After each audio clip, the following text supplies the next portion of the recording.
décidez que vous n'êtes plus cette ancienne version de vous-même. Vous pouvez à n'importe quel moment prendre un stylo et commencer à écrire un nouveau chapitre. J'entre dans ce nouveau personnage. Mon identité est plus élevée. J'ai plus de foi. Je me concentre bien plus sur mes intentions. J'améliore mes associations. Et j'aide les gens. Si vous faites ces trois choses, vous deviendrez plus heureux, vous aiderez les autres à devenir plus heureux, et vous allez contribuer à rendre meilleure la vie des gens, ce qui vous apportera plus de sens que vous n'en avez jamais connu auparavant. Aujourd'hui, je vais vous donner une stratégie qui va vous aider à être plus positif et à contribuer à la vie des autres.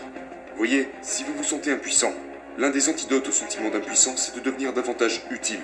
Et l'un des moyens pour devenir davantage utile consiste à élever votre propre identité. Notre identité est la partie centrale de nos vies.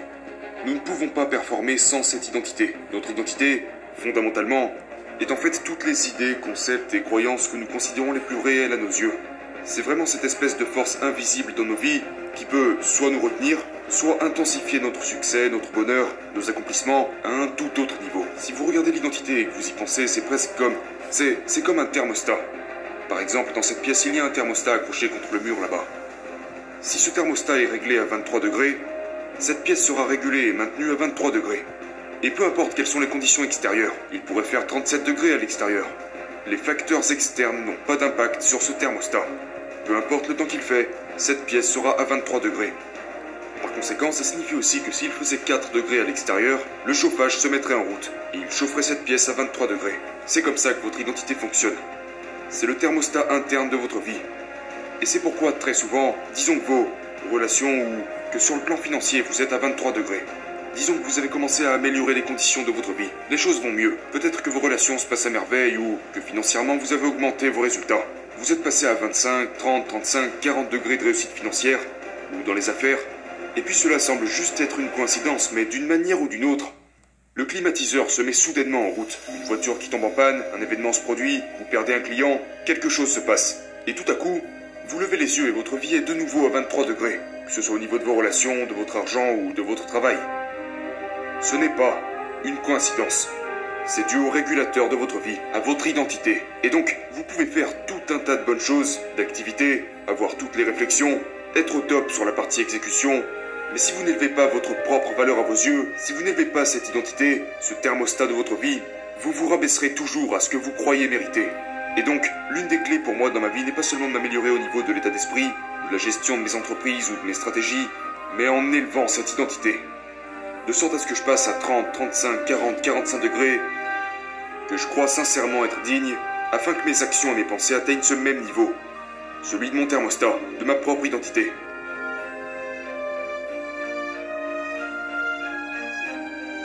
Ce n'est pas les conditions externes de notre vie qui dictent nos termes. C'est cette identité, ce réglage de votre thermostat. Nous devons être davantage utiles si nous nous sentons impuissants. Et la façon dont nous le faisons est d'élever notre identité, le réglage de notre thermostat. Ça sonne bien, n'est-ce pas? Alors comment vous devez vous y prendre? Eh bien, j'appelle ça la sainte trilogie du changement d'identité, qui est composée de la foi, de l'intention et de l'association. Ce sont les trois choses sur lesquelles vous devez travailler afin d'augmenter votre thermostat. Alors commençons avec le premier, la foi. Pour moi, c'est la pièce maîtresse de ma vie. J'ai un Dieu qui m'aime, qui croit en moi, qui veut me voir réussir, qui veut me voir prospérer, qui veut que je reçoive des faveurs, qui veut que je me sente à l'aise et en paix.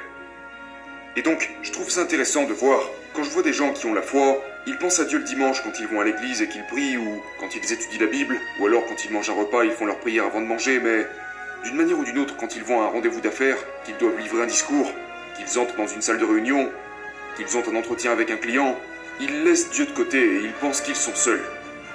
Donc, pour moi, si vous êtes quelqu'un qui a la foi et qui pense que Dieu est avec vous en permanence, qu'il vous aime en permanence, qu'il vous réconforte en permanence, ça inclut aussi les affaires. Et donc, la première source qui changera le réglage de votre thermostat est de vous reconnecter à votre foi et de vous permettre à vous-même de le sentir dans tous les environnements qui existent. Maintenant, en numéro 2, il y a vos intentions. Je ne pense pas que suffisamment de gens s'accordent le mérite d'avoir de grandes intentions. Il y a du pouvoir dans les intentions que l'on décide d'avoir. Mais le problème, c'est que la plupart d'entre nous se disent « Je me sentirai mieux avec moi-même ou j'aurai plus de confiance quand j'aurai ce travail, quand j'aurai cette relation, quand j'aurai ce montant d'argent, quand j'aurai cette maison, quand j'atteindrai ce certain niveau. » D'accord? Et donc vous tournez en rond. Si votre identité et votre confiance dépendent de l'atteinte d'un certain résultat, qui n'existe pas encore. Il vous sera plutôt difficile d'avoir la confiance nécessaire pour obtenir toutes ces choses si vous avez besoin de ces choses pour avoir confiance en vous. Au lieu de ça, dites-vous, peut-être que je devrais croire davantage à mon potentiel et me sentir légitime d'obtenir tout ça parce que j'ai bel et bien l'intention d'y arriver. Quand j'étais plus jeune, j'ai réalisé assez tôt que peut-être que je n'ai pas encore toutes les réponses. Je ne suis peut-être pas le plus intelligent, le plus beau ou le plus élaboré. Je n'ai pas un QI de 250, mais j'ai l'intention de servir. J'ai l'intention de faire une différence. Il est vrai que j'ai fait des erreurs, mais dans l'ensemble, je suis une bonne personne qui veut faire le bien dans le monde. Et je devrais être favorisé pour ça. Trop peu d'entre vous se donnent du crédit pour vos intentions. Vous voulez changer votre identité du jour au lendemain? Connectez-vous avec votre foi. Vous voulez un double changement? Connectez-vous avec vos intentions. Donc lorsque je me rends à un rendez-vous d'affaires, ou que je vais à un déjeuner, ou que je me rends à n'importe quel type de rencontre, je prends le temps de me rappeler que j'ai un Dieu qui m'aime. Un Dieu qui veut que je gagne, qui veut que je réussisse, qui veut que je sois favorisé, qui veut que je me sente en paix. Donc numéro 2, j'ai l'intention de faire le bien. Je suis un être humain décent. Et vous savez quoi? Les bonnes choses arrivent aux bonnes personnes. Et numéro 3, les associations. Vous êtes ceux avec qui vous passez le plus de temps. Donc si vous êtes à 30 degrés, 25 degrés financièrement, mais que vous commencez à traîner avec quelqu'un qui se place entre 35 et 50 degrés financièrement, qui vit dans la richesse et l'abondance, vous serez réchauffé en raison de la proximité qu'il y a entre vous et cette personne, et vous allez vous rapprocher de la position financière dans laquelle se trouve cette personne.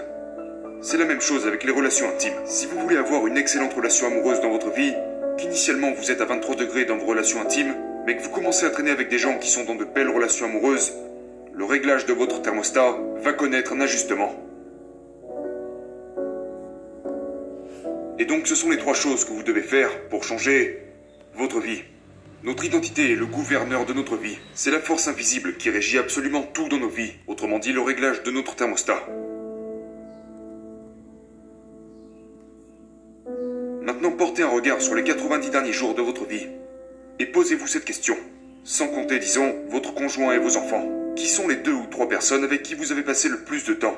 Représentez-vous leur visage et les moments que vous avez passés avec eux. Et maintenant, je veux que vous mesuriez une chose. Quel est leur degré de maturité émotionnelle? Voyez, ce que j'ai remarqué avec toutes les personnes à succès que j'ai pu rencontrer, c'est qu'ils ont un degré de maturité émotionnelle que les autres n'ont absolument pas. Donc je me demande toujours, quel est leur degré de maturité émotionnelle? Comment gèrent-ils leur succès? Comment gèrent-ils leurs échecs? Et comment gèrent-ils leur vie? Maintenant, demandez-vous ça. Ces 3 ou 4 personnes que vous fréquentez, pouvez-vous immédiatement nommer 2 ou 3 choses qu'ils ont dans leur vie, ou dans un domaine qui compte pour vous, disons que c'est de l'argent, qu'ils ont, que vous n'avez pas, et que vous souhaiteriez avoir? Ou, dans les relations, pouvez-vous nommer 2 ou 3 choses qu'ils ont dans leurs relations que vous souhaiteriez avoir? Ou dans les affaires? Ou dans leurs conditions physiques? Et si vous ne pouvez pas dire immédiatement, ouais, ils ont 2, 3 ou 4 choses que j'adorerais avoir dans ma vie, alors je ne suis pas sûr que ce soit des personnes avec qui vous devriez passer du temps. Maintenant, la question opposée serait, pouvez-vous nommer 2 ou 3 choses qu'ils ont que vous ne voulez absolument pas?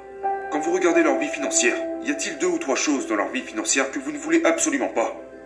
Ou dans leur vie relationnelle? Vous savez, si votre but est d'avoir de meilleures relations et que lorsque vous regardez les leurs, vous voyez 2 ou 3 choses que vous ne voudriez pas dans les vôtres, comme la façon dont ils les traitent, ou la façon dont ils se font traiter, ou encore leurs conditions physiques. Si vous voulez être en super forme, et que lorsque vous les regardez, vous voyez 2 ou 3 choses à propos de leur santé ou de leur bien-être qui selon vous ne sont pas vraiment désirables, eh bien c'est le signe qui vous montre instantanément que ce sont les mauvaises personnes. Donc en évaluant les gens avec qui vous passez du temps, en évaluant leur degré de maturité émotionnelle, et en repérant les 2 ou 3 choses qu'ils ont dans leur vie que vous aimeriez avoir dans votre vie, vous rapprochez d'eux et obtenir ce qu'ils ont, ou au contraire, si vous voyez 2 ou 3 choses qu'ils ont et que vous voulez éviter, c'est clairement le signe que vous devriez arrêter de les fréquenter. Donc le moyen pour devenir davantage utile est d'élever notre identité. Et nous élevons notre identité en travaillant sur notre foi, nos intentions et nos associations. Si vous faites ces 3 choses, vous deviendrez plus heureux, vous aiderez les autres à devenir plus heureux et vous allez contribuer à rendre meilleure la vie des gens, ce qui vous apportera plus de sens que vous n'en avez jamais connu auparavant. Et plus vous vous connecterez avec vos intentions, plus vous vous rapprocherez de la personne que vous êtes capable de devenir, plus vous prendrez des mesures pour augmenter le réglage de votre thermostat. Décidez que vous n'êtes plus cette ancienne version de vous-même. Vous pouvez à n'importe quel moment prendre un stylo et commencer à écrire un nouveau chapitre. J'entre dans ce nouveau personnage. Mon identité est plus élevée. J'ai plus de foi. Je me concentre bien plus sur mes intentions. J'améliore mes associations. Et j'aide les gens.